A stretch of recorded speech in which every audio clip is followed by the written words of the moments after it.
the first time that I saw this film here, but it's pretty accurate on the situation in Honduras. The situation of violence in Honduras is something that we face every single day. Corruption in the police department makes it difficult for women and children who are victims of violence to have a safe place to go. The lack of refuge and shelters is another situation that they face, and so families and children who are suffering from violence in Honduras will look to escape to the United States and gain that safety there. Does anybody have any questions or comments? I think it would be easier to know what's in your heads if you just gave me some questions. The question is, what is the percentage of the population, let's say, of Guatemala that is caught in this problem?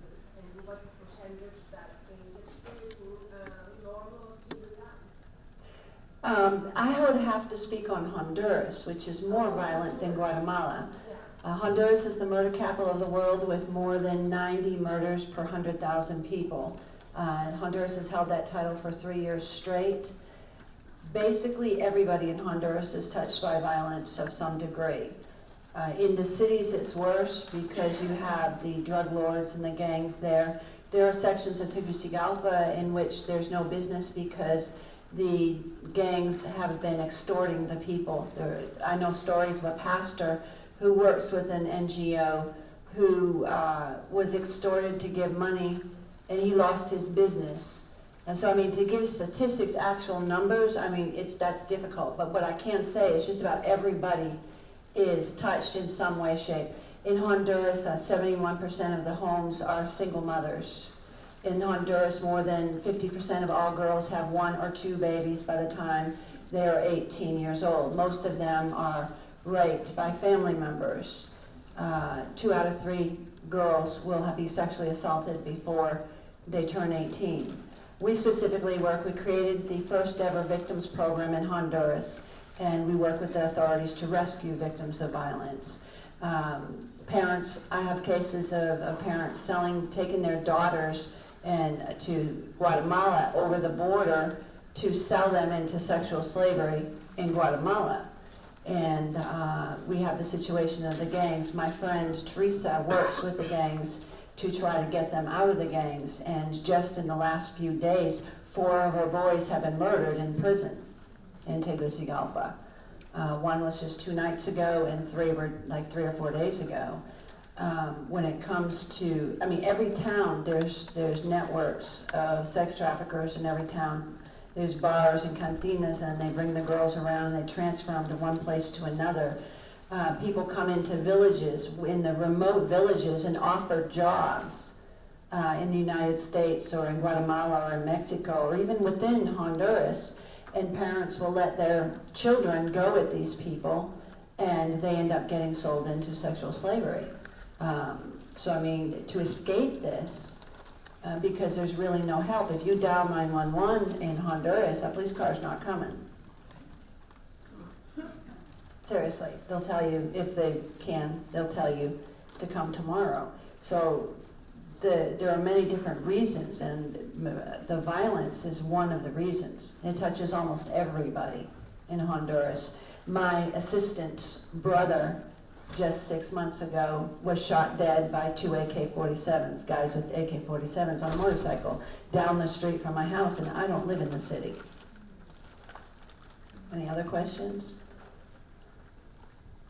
Can you take us through a day-to-day of what you do and sort of what kind of dangers you face down in Well, it's impossible to say what a normal day is like in my house. We have 19 children, girls pregnant by rape and incest and their babies. We have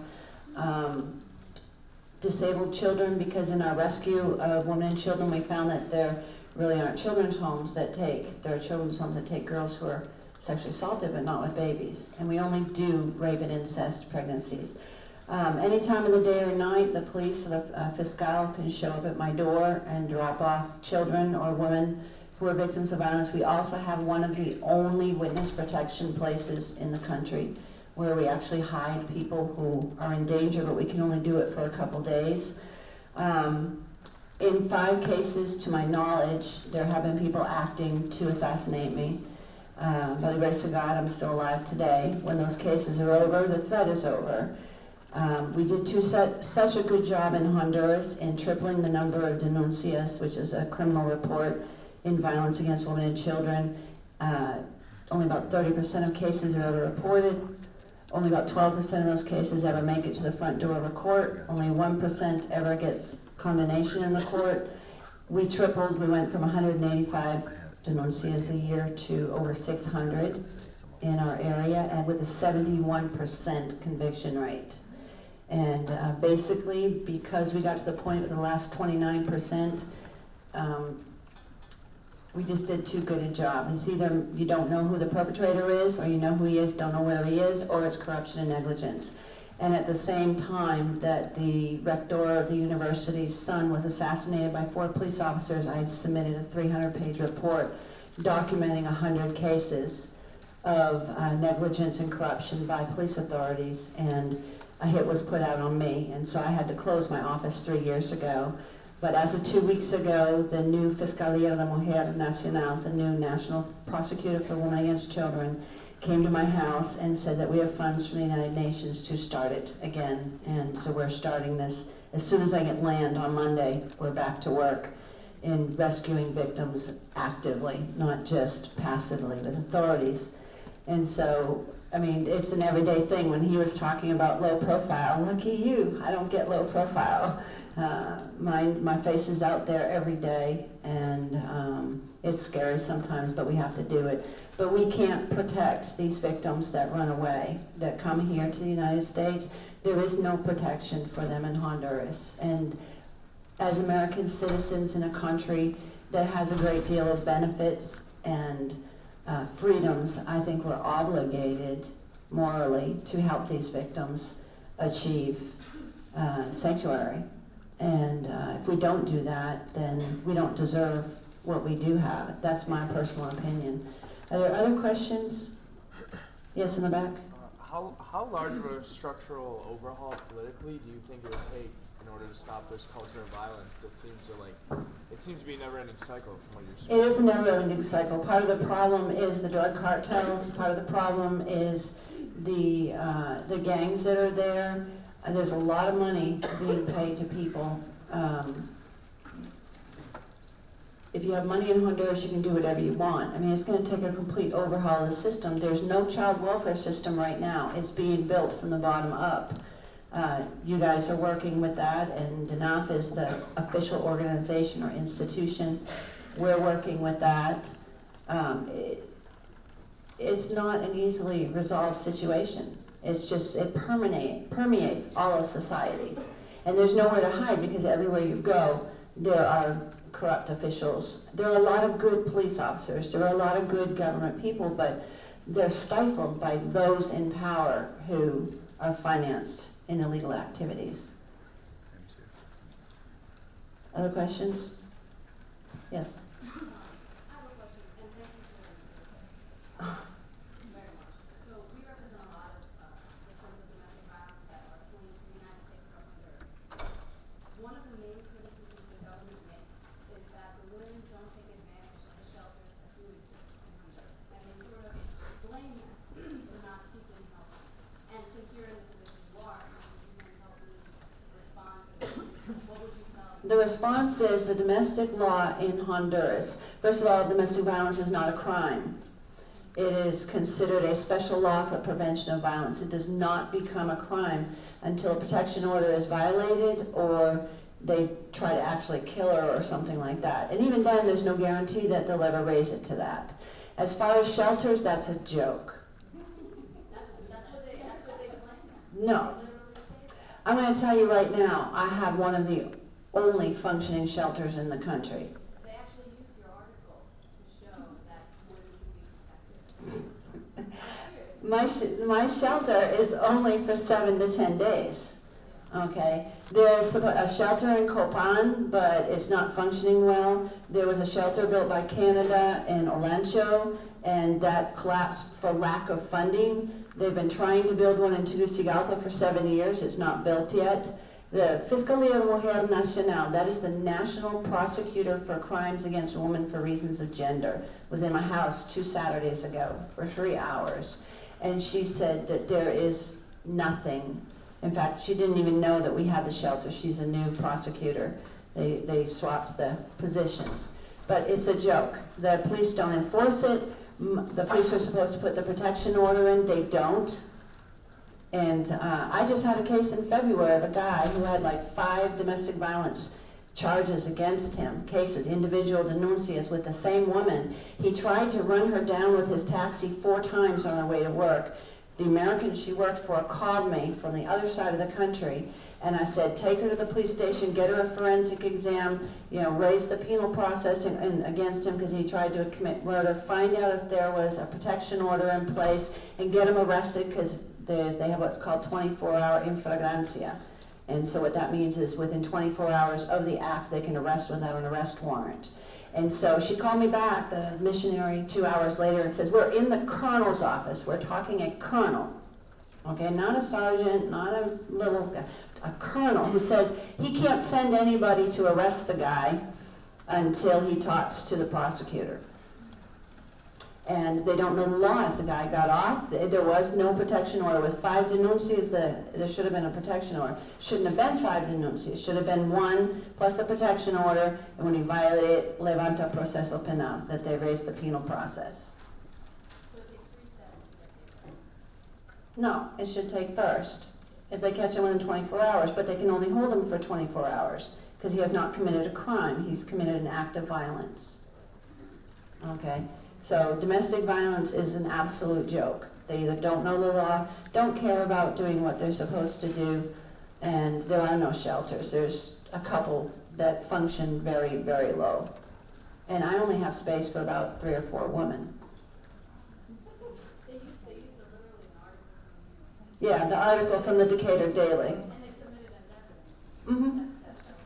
Yeah, no, well, yes, we created that program, but that was when we first started in 2006. That article is dated in 2006. There's another one from last year in April, but it doesn't talk in detail about anything. It doesn't say that we only have room for women and that we're one of the only functioning in the country. And we also can only house them for up to 7-10 days. So Gracie, one idea would be for us to work with you to create an affidavit that would respond to this. If they're using your article I know. in their evidence, we should have. They use, Homeland Security used my article to say that I wasn't an expert on violence in Honduras. So I sent, about 50 of the diplomas and things that I have there in the certification. I teach the police, the investigators, the prosecutors, and the judges. I'm nationally certified to teach the law and procedures in Honduras. So I've been working with the CARES Clinic for 6 years now. So yeah, while I'm here, let's do that. Let's get that affidavit done so that you have it on file. And Beth, can we please take my resume and all the stuff that I sent to Gabrielle and them this last week and get it in one file, so it's right there. And would you feel comfortable putting it online? Because there's a famous affidavit, the limit affidavit, for those who do domestic violence. Yeah, it's domestic violence, I don't care. They're not gonna come after me on that. Good, because that affidavit is available on the Matrix website, and everyone can use it, so it'd be great to have. Yeah, sex trafficking, gangs, murder, extortion, kidnapping, no, I don't want an affidavit public on that. But for domestic violence, yeah. Okay, great, thank you. You're welcome. Any other questions? No? You know everything there is to know. Yes, Father. Simple or basic, like, how did you get into doing what you're doing? Can you tell a little bit about yourself? I'm not familiar. By the grace of God, I'll have to say. Yes, briefly, I was a victim of rape. I was pregnant by that rape. I was a victim of domestic violence. I have a daughter, 28 years old, whose father is the man who raped me. Did specialized foster care in the state of Massachusetts for 9 years as a single mother, advocating in front of Congress in Massachusetts, for violence against women and children. The Lord has a sign on my, it says, if you're a victim, talk to this lady, since I was 16. I've been counseling victims since I was 16. Went to Honduras in 2004 just to film a mission in the work that they do. When it was time to leave, felt like I was leaving home, not going home. I cried hysterically watching Tegucigalpa disappear below me. Came home, my husband, who's pastor, he and I had the same feeling that God was leading us to go to Honduras. Why? We had no idea. Sold everything we had, quit all of our jobs, hopped a plane and landed in Honduras. Within 2 months, the rains had destroyed the police post in front of our house. And the Lord told us, our entire ministry in Honduras starts by rebuilding that posta. I know that sounds crazy, but if you're a Christian, you understand the Word of God is the Word of God when He speaks to you. So we did it. And a colonel and all his police officers and patrouille, their big guns and everything showed up at my house one day, scared us, and said that we're aware of your activities. I didn't know if that was a good thing or a bad thing, and said that they wanted to work with us and change the image of the police, and he'd have dinner at our house and pray with us. And I shared my history, and he said there was a huge problem with violence against women and children. He talked to the Minister of Security, who was Romero at the time, and asked us to create the first ever victims program. And so I spent studying the law, the culture, the procedures, all of that, programs here, wrote it up, handed it to him in January 2006, and he did not ask. The colonel said, let me take you downstairs to the office. We have a building for you. You're now chief of special crimes. And one thing led to another, and here we are today. So that's the hand of God.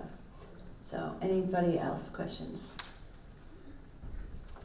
The situation of violence in Honduras is beyond the imagination that anybody could think. Yes, sir? What do you think the best avenue for improvement in the future is? Is it education of the youth? Is it? I think it has to be an integral plan.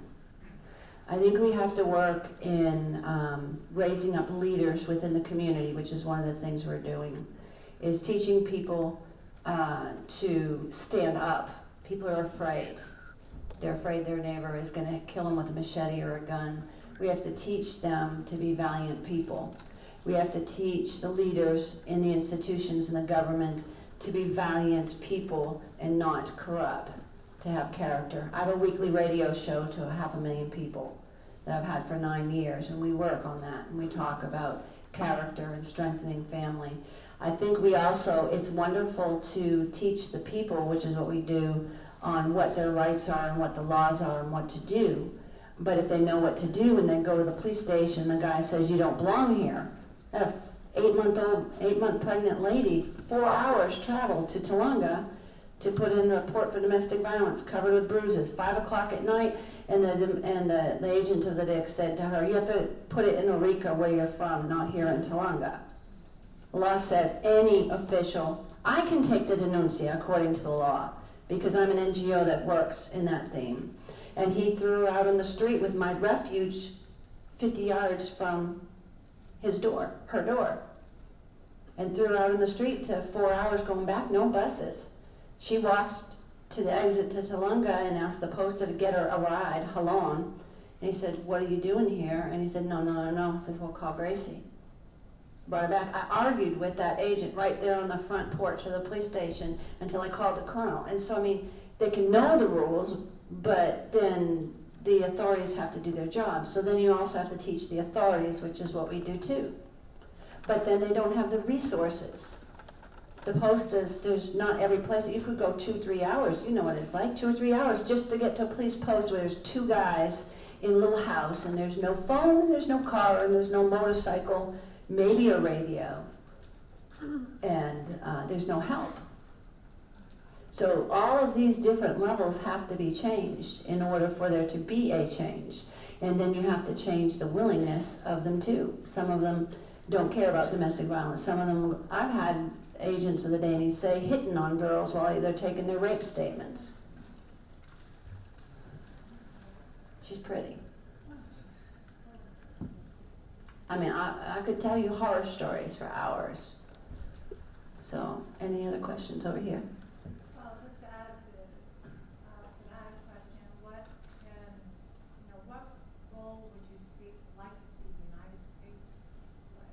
I mean, for us, again, we're representing these asylum seekers, we have to fit them into this particular social group when, there's so much generalized violence. We have to identify why this particular person is, being targeted. So what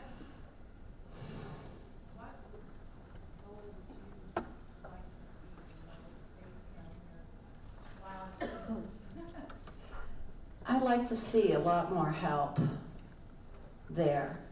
It's from our government to the organizations, the institutions that are doing the job. I work with the U.S. Embassy. I've collaborated on cases with them, but they're really, really limited in what they're allowed to do or what they can do, and they're limited in people. I think, I don't really get the chance to think about what I want the United States to do because I'm always thinking about Honduras. So that's the first time I've had to think about it. One of the things I think should change is our immigration law. I think there are a lot of Hondurans who, I was talking to one of the gentlemen here, they only want to come for a few months to work and send some money back and support their families. That's one of the reasons why they come, and then they get stuck here. Because if they go back, they can't come back here, and they're separated from their children. And if we could find some sort of decent reform to bring in, let the good people come in and not let the bad people come in. It sounds really general. Again, I'm always focused on Honduras and thinking about Honduras. I hadn't thought about what my government could do to help more. Anything else?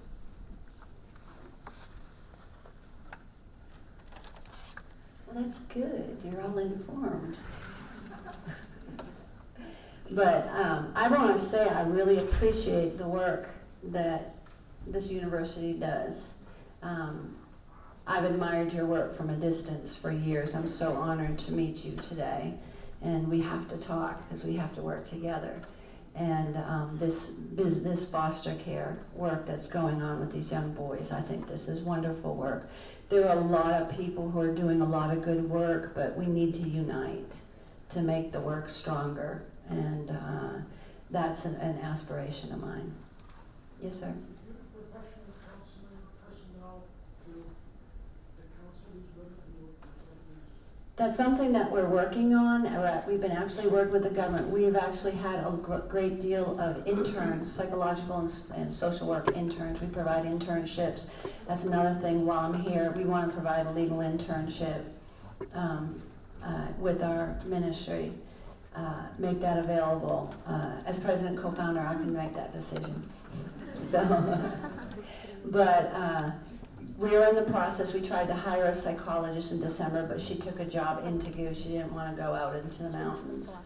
But we worked with the authorities. We worked with INFA and their social workers and psychologists that they had there. We've worked with some other organizations that have them also, and we've had interns. But we're in the process of actually hiring a full-time psychologist in our ministry. Thank you so much, Gracie. The work you do is admirable.